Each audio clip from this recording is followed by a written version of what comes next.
Votre couple préféré. Voilà.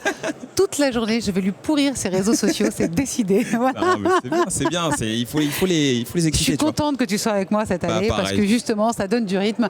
Et on a des invités sur le plateau. Absolument, je vois ça. Bah écoute, oui, je vais te laisser les présenter. Alors, on va parler de Deep Tech aujourd'hui. Il y en a 4 invités, une seule femme, c'est dommage. Mais c'est pas grave, elle va peser de son poids. On a Raphaël Didier, directeur du développement au sein de la direction de l'innovation chez PI France. Jérôme Richard, président CEO de Lifey Air, qui n'est pas venu seul. Il n'est pas venu tout seul, non. Ouais, d'accord. Tu vas tester, je te dis tout de suite. Ah, j'ai bien envie. Ouais. Salim Elouad, cofondateur et CEO de Mob Energy. Et Brigitte Tito, fondatrice et CEO de Family Self Care. Et ben moi, je vais rester là, à côté de toi, parce qu'on est toujours bien, toujours une ambiance très chaleureuse. Et je vais vous poser la première question. Alors peut-être à tous les quatre, comment est-ce qu'on trouve l'inspiration pour innover? C'est quoi une bonne innovation? Alors, vous n'êtes pas venu seul, on va en parler. Qui veut répondre? Allez.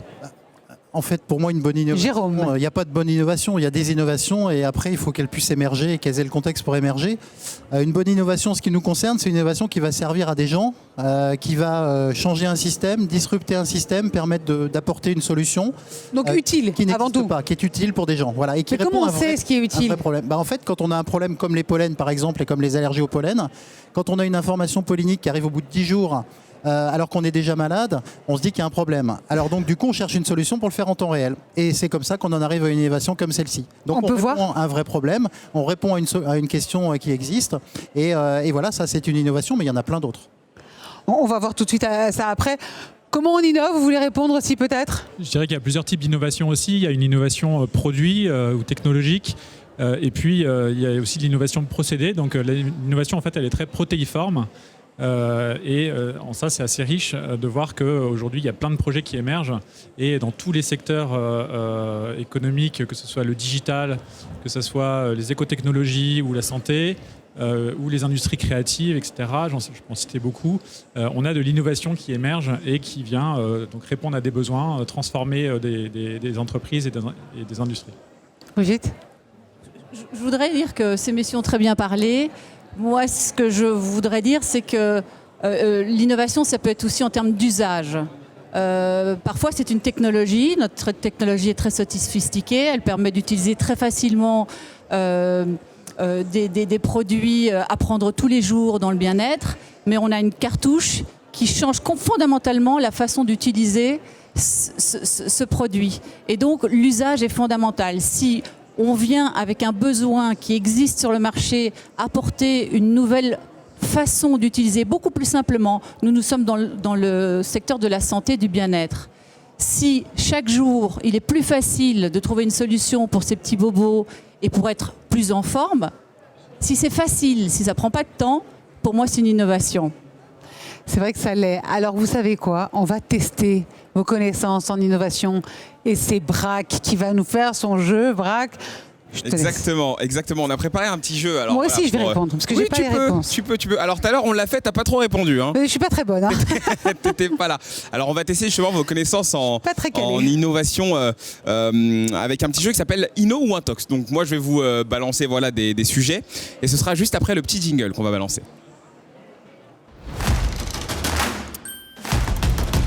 Alors, messieurs, dames, une huître connectée pour piéger des pilleurs. Inno ou Intox? Intox. Intox? Intox aussi? Intox. Intox. Inno. Innovation. Alors la start-up FlexSense a développé une huître connectée baptisée FlexPie qui peut être localisée à 10 mètres dans un rayon de 30 km. Ça vous étonne un peu parce que vous avez quand même répondu très vite? Vous n'étiez pas très confiant vis-à-vis de ça? C'est le côté huître connecté, ça paraît un peu louche, mais effectivement. Ça paraît un peu louche. Finalement, c'est pas surprenant. Il y a des vols d'huîtres, donc il faut pouvoir les tracer. Donc c'est logique et c'est vraiment une innovation en effet. Innovation sans doute. Est-ce que c'est un besoin sur le marché? Ça, c'est la question. C'est la bonne question. C'est la question qu'il faut poser. En tout cas, voilà, vous apprenez un truc du coup. Inno pour cette huître connectée. On passe à la deuxième. Une app pour détecter les cochons. Inno ou Intox? Pour détecter les cochons? Une app pour détecter les cochons. Détecter leur présence, leur une activité. app pour détecter les cochons, en gros, les cochonneries, en gros, voilà. Le bordel un petit peu. La reconnaissance faciale ou la reconnaissance... Moi, je vous donne pas plus d'indices. Je dirais info. Inno, plutôt. Inno. Alors, messieurs? Peut-être Inno aussi, dans l'agriculture connectée, on voit de plus en plus de projets, peut-être que... Pour s'occuper des déchets et ce genre de choses. Brigitte? Allez, je dis Inno. Inno? Bon, pour rester consensuel, Inno. Facile, ça c'est la réponse Collégial. facile. Inno, en effet. Bande Cochon est une application où les citoyens peuvent publier en ligne des photos recensant de nouveaux dépôts d'ordures. Déjà 11 989 cochonneries non nettoyées sont en ligne. C'est vrai qu'on voit de plus en plus passer comme ça des applications qui permettent un petit peu de permettre aux citoyens d'être acteurs de cette manière d'essayer de se débarrasser de tous ces déchets qu'on voit un petit peu partout. Et c'est des applications plutôt intéressantes. Donc rien à voir avec l'agriculture connectée, quoi. Pas vraiment. Pas vraiment. Alors, un système pour télécharger un film en Wi-Fi instantanément. Inno ou Intox? Aucune idée. Aucune idée. Brigitte, Brigitte, elle donne ça. Dur, hein. Vous savez? j'allais dire Alexia et Brigitte. Est-ce une innovation? En tout cas, c'est sûr, ça doit exister, ça devrait. Bon, déjà, on peut télécharger des films, ça c'est sûr. Maintenant, est-ce qu'on peut les télécharger vraiment quasi instantanément? Genre là, je lance ma tablette, le film il arrive. Il y a un marché en tout cas. Ouais. Allez, Ok. Inno. Inno? Mais ouais. Je dirais intox. Intox. Ah, Ouais, pareil. On a un match. Intox surtout. Intox. Est-ce que le besoin est vraiment là? Je sais pas. moi j'aimerais bien pouvoir avoir mon télécharge. film tout de suite. On télécharge déjà suffisamment vite. C'est vrai. Avec les connexions qu'on a maintenant, c'est vrai que ça va assez vite. Oui, un tox aussi, je pense que ça prend quand même un peu de temps pour télécharger. Il y a toujours de un gros délai, volumes quoi. de données. Ouais, il y a toujours un délai. Alors Intox, pas instantanément, mais Vincent Auvray a lancé la startup Fastpoint pour télécharger un film en Wi-Fi en seulement 45 secondes. Et on peut le faire aussi au milieu de la mer. Donc c'est quand même... c'est mi-Inno, mi-Intox, on va dire. Alors, une chaussure connectée avec détection de chute et géolocalisation. Inno ou Intox? Inno, je pense. Inno. Inno. Ouais, je pense que là vous êtes tous plus ou moins connectés. C'est bien une Inno. Yvonne est la première chaussure connectée avec détection de chute et géolocalisation en intérieur comme en extérieur, et c'est made in France. Donc ça nous fait particulièrement plaisir. Un bus qui carbure au jus de pomme. Inno ou Intox?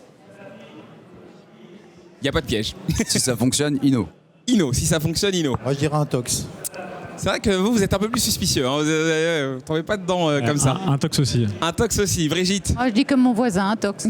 Intox. Donc Salim est le seul qui est parti sur une Inno. Eh bien Salim, figure-toi que c'est une Intox. Mais la région Occitanie a ouvert une nouvelle ligne de transport dans le Gard. Les bus roulent grâce à un biocarburant issu des marques de raisin.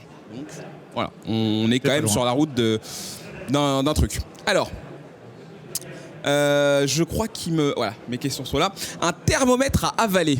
Inno ou Intox? Un tox. Pour prendre la température.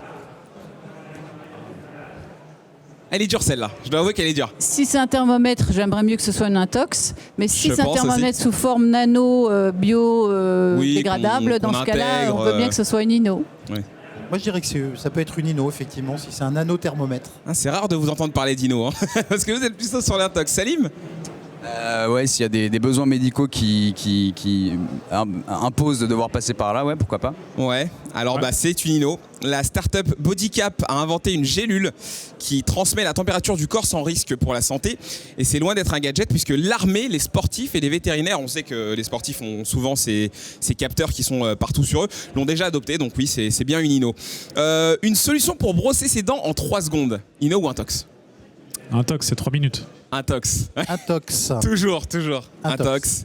Intox. Intox. Oh, allez, Intox. Allez, il n'y a pas de suspense, hein. Intox bien sûr, mais la start-up française Fastis innove en proposant un brossage simultané et optimisé en seulement 10 secondes avec iBrush. Donc on a là aussi une piste. Un vélo électrique solaire. Inno ou Intox? Inno. Inno. Inno. Avec des grands panneaux. Il a envie de dire Intox, on l'a compris. Je vais être corporate, je vais dire Inno. Ah, J'ai un doute. ok, pour une fois. Vous vous baladez un petit peu en vélo, vous, ici? Enfin, vous êtes plutôt vélo ou plutôt... Vous, je sens bien que vous êtes plutôt vélo, ouais? Oui ou...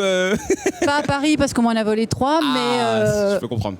En région, oui. J'ai un bon antivol à vous conseiller, si vous voulez. Moi, ça va. Je crois Mais qu'il est t'as garé tous les devant mon plans, bureau. Braque. Il a tous les plans. Bah, c'est un j'essaye, Hino. hein. Pardon? C'est une Hino. C'est une Hino, c'est une Hino, en Ça, effet. ça vaut le coup, il y a un marché. Alors, c'est ce vrai. vélo solaire, il existe Non, ou pas c'est une Hino, absolument.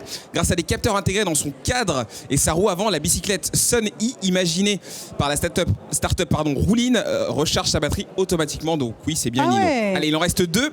Du vin à manger, Hino ou Intox? Sous forme de fromage On le boit, le vin. C'est des petites formes de fromage, c'est Bah ça justement, je me posais la question. J'ai pas réussi à le visualiser le truc, mais bon. Messieurs, dames. Hino ou Je Intox? dirais Intox. Intox. Ouais, Intox. Intox. C'est pas trop mouillé là. Hein. Non, mais il y a des produits comestibles à base de vin, donc tout dépend de la formulation. Ça J'ai bien pourrait dit être à une- manger, hein, j'ai pas dit à boire. Ça peut être une Hino. Ça peut être une Hino. Ouais, ça. Eh ben moi, je mange le fromage et je bois le vin, donc je dirais que c'est une intox. C'est une grosse intox, en effet, une grosse intox. Mais, Heureusement. deux jeunes Toulousains ont inventé Glooters, des cocktails en gelée, connus de tous comme le Mojito ou le Sex on the Beach. Alors, j'ai pas la définition. Donc voilà, j'en restais là, je suis un enfant. Des bijoux anti-agression, c'est le dernier. Hino ou Intox? Ah, moi, j'aime bien le concept. Ouais. Ah, c'est pas vraiment des produits, mais Non, Ce sont mais- des robots pigeons, alors. Pardon? Ce sont des robots pigeons. Non, des bijoux. Des Bijoux, bijoux. Des bijoux, colliers, pardon, ouais, je me suis mal fait comprendre. J'ai Des bijoux Des- anti-agression. Info, enfin, Hino. Hino. Ouais. Hino? Hino, ouais. J'en veux. Allez, Hino, eh ben, c'est Hino. Bijou Protect est un accessoire aux allures de bijoux, chargé en huile de poisson fermenté. Oh là. On va pas sentir la rose. Oh là. Pour éviter tout type d'agression. Donc oui, c'était bien une Hino. En tout cas, Finalement, moi, on peut se passer de bijoux, je pense. Ouais, je pense. Alors, moi, je voudrais revenir quand même un peu sur vos innovations. Merci, Braque. Avec plaisir. Jérôme Richard, vous êtes président. Vous avez une petite boîte à côté de vous. Je veux tout savoir ce que c'est.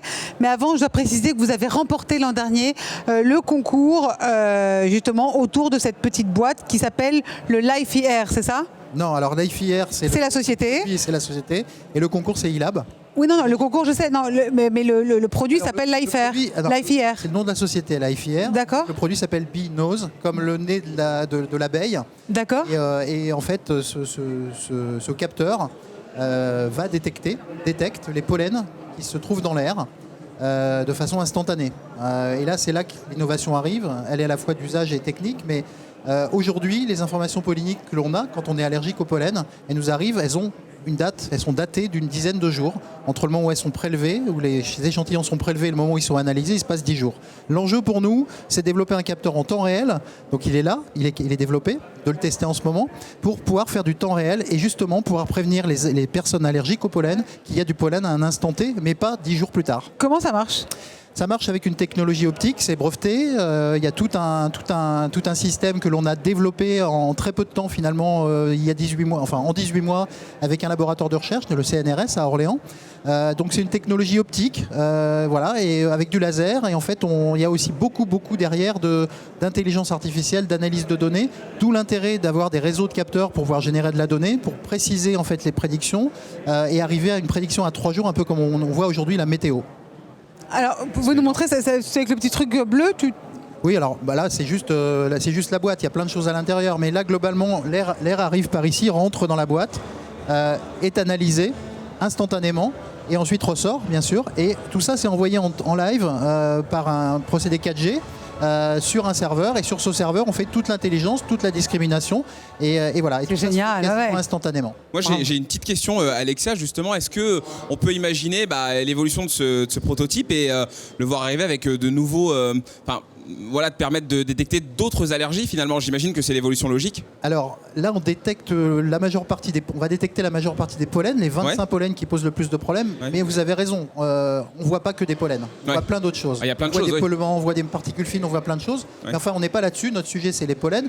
Mais en effet, dans une phase suivante, on va pouvoir aller chercher d'autres particules qui se trouvent dans l'air. Il y a plein de choses dans l'air. Il y a du carbone, il y a Oui. du sable. Il y a énormément de choses et toutes ces choses-là, on les voit passer. Pour l'instant, on ne les analyse pas parce que notre enjeu et notre marché, et surtout l'enjeu de santé publique, se trouve sur les pollens, en ce qui nous concerne. Ok, très bien. Alors, on a une petite question pour vous, justement, Selim. On sait que vous voulez vous attaquer au marché américain parce que vous avez créé un petit robot qui permet justement de recharger ces voitures électriques. Moi, j'ai des amis justement qui en ont. Et c'est vrai qu'il faut tout le temps trouver la place. Et là, l'idée, c'est que c'est le robot qui vient s'agripper à la voiture. Est-ce qu'on peut déjà parler un petit peu de cette innovation ? Exactement. Vous avez bien résumé le sujet. Donc, notre société Mob Energy développe des robots chargeurs de véhicules électriques. Ouais. Et donc, nous, la mission, c'est d'accélérer la transition vers une mobilité durable. Et on s'attaque à un problème, c'est celui de la recharge. D'accord. Parce qu'aujourd'hui, une voiture électrique, ça se recharge souvent, ça se recharge longtemps. Il y a des solutions qui permettent de le faire très vite, des superchargeurs et autres, mais dans un futur proche, tout le monde n'aura pas de superchargeur à disposition. Et donc en fait, on essaie de se recharger dès qu'on se gare. Donc on installe des bornes de recharge un peu partout. Et nous, comme avec le téléphone en fait. Voilà, il faut avoir accès à une prise. Exactement, il faut avoir accès à une prise. On essaie de trouver des prises un peu partout, au travail, sur les parkings publics. Et donc nos clients doivent installer des solutions de recharge. Et donc notre solution permet une vraie flexibilité.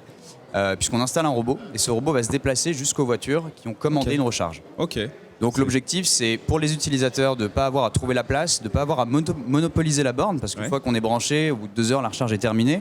Et puis là, vous devez libérer cette borne-là, mais vous êtes peut-être en train de travailler.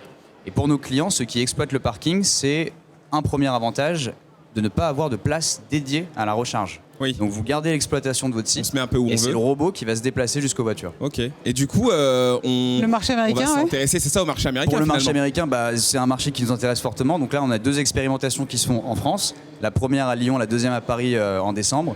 Et effectivement, le marché américain, c'est un marché avec un vrai marché électrique, beaucoup de voitures qui se développent. Il y a une typologie de parking qui est quand même bien particulière, donc il faut qu'on se prépare pour cet export-là. Ils ont des parkings qui sont très grands, ils ont beaucoup de besoins kilométriques aussi en termes d'usage.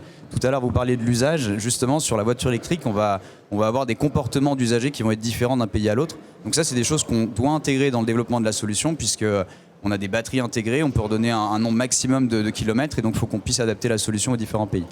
Mais marché américain, très prochainement, je l'espère. Peut-être aussi un marché américain pour Brigitte. À terme, Brigitte, vous, c'est le secteur de la santé, un secteur où on le voit, de plus en plus de personnes s'auto-diagnostiquent, mais ne se soignent pas forcément très très bien. Et vous, justement, avec Family Self Care, vous prétendez que l'automédication, finalement, ça peut être une bonne alternative à condition de savoir comment ça marche, c'est ça ? Alors, l'automédication, ce n'est pas une alternative. Je pense qu'il faut considérer la santé. J'ai travaillé moi-même 20 ans dans l'industrie pharmaceutique, donc je connais bien ce secteur. Et il y a, je dirais, 2 secteurs dans l'industrie pharmaceutique. Celui des soins pour les pathologies lourdes, donc avec la recherche médicale, les brevets, les AMM, etc. Et puis tout ce qui est le secteur du bien-être quotidien, des petits bobos quotidiens. Parfois, la frontière n'est pas très claire. Donc l'idée, ce n'est pas de dire on remplace les médecins, on remplace les pharmaciens et on ne s'occupe pas de la pathologie. L'idée, c'est de dire, en 20 ans, j'ai fait énormément d'études partout dans le monde. Aux États-Unis, c'est très prégnant puisqu'il n'y a pas cette économie de santé et de remboursement. C'est que prendre soin de soi au quotidien peut empêcher d'avoir des maladies plus graves.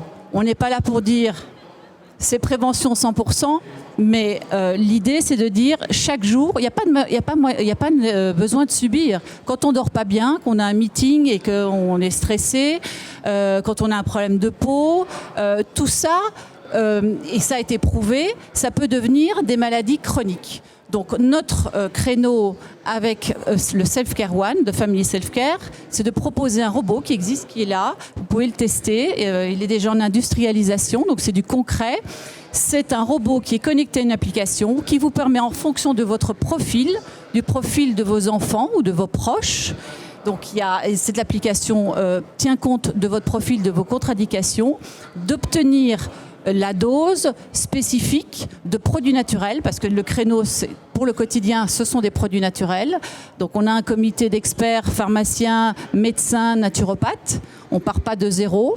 On travaille avec des huiles essentielles qui, contrairement à ce que l'on pense, sont de plus en plus objets d'études cliniques et de preuves cliniques. Et donc ce robot que vous avez chez vous, comme une machine à café, on a déjà dit, tu as le Nespresso de la santé quotidienne. Alors on est dans la prévention, les soins naturels au quotidien. Et le matin, vous êtes pressé, vous avez vos enfants, vous les emmenez à l'école.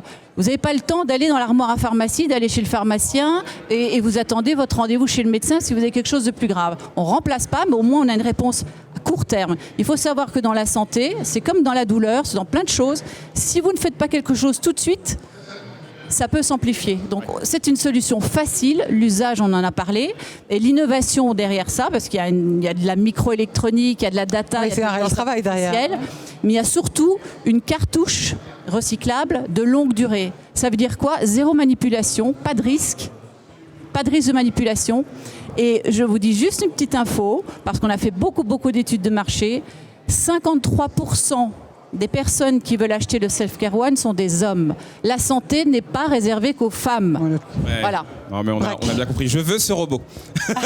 Je le veux. Clairement, Merci. là, je suis convaincu. Là, il n'y a rien à dire. Rien de précommandé. Pour terminer, je vous propose peut-être une petite question comme ça que je vous pose à tous. Voilà, vous pouvez répondre par oui ou par non. Finalement, avec tout ce qu'on entend, là, la France, c'est quand même un grand pays d'innovation, finalement. Vous êtes d'accord avec ça ou Tout à fait d'accord. Et d'ailleurs, on voit que le tissu de start-up ne fait que grossir depuis quelques années. Il y a 5-6 ans, il y avait moins d'1 milliard de levées de fonds qui étaient réalisées par an. Ouais. L'année dernière, on était à plus de 5 milliards. Et malgré la crise du Covid cette année, on est sur une tendance qui reste assez porteuse. Et donc, on voit bien que la France continue d'innover, a fortement progressé. Et aujourd'hui, peut-être dans le trio de tête européen de cette dynamique de création d'entreprises. Donc, il faut continuer d'aller de l'avant, faire croître encore plus ces entreprises. Et aussi aller chercher un renouveau d'innovation dans le secteur de la deep tech aussi, tout ce qui vient des laboratoires, qui représente un formidable relais pour l'innovation de demain. Très bien. Beau message de fin, merci. Merci à tous les quatre. Merci beaucoup.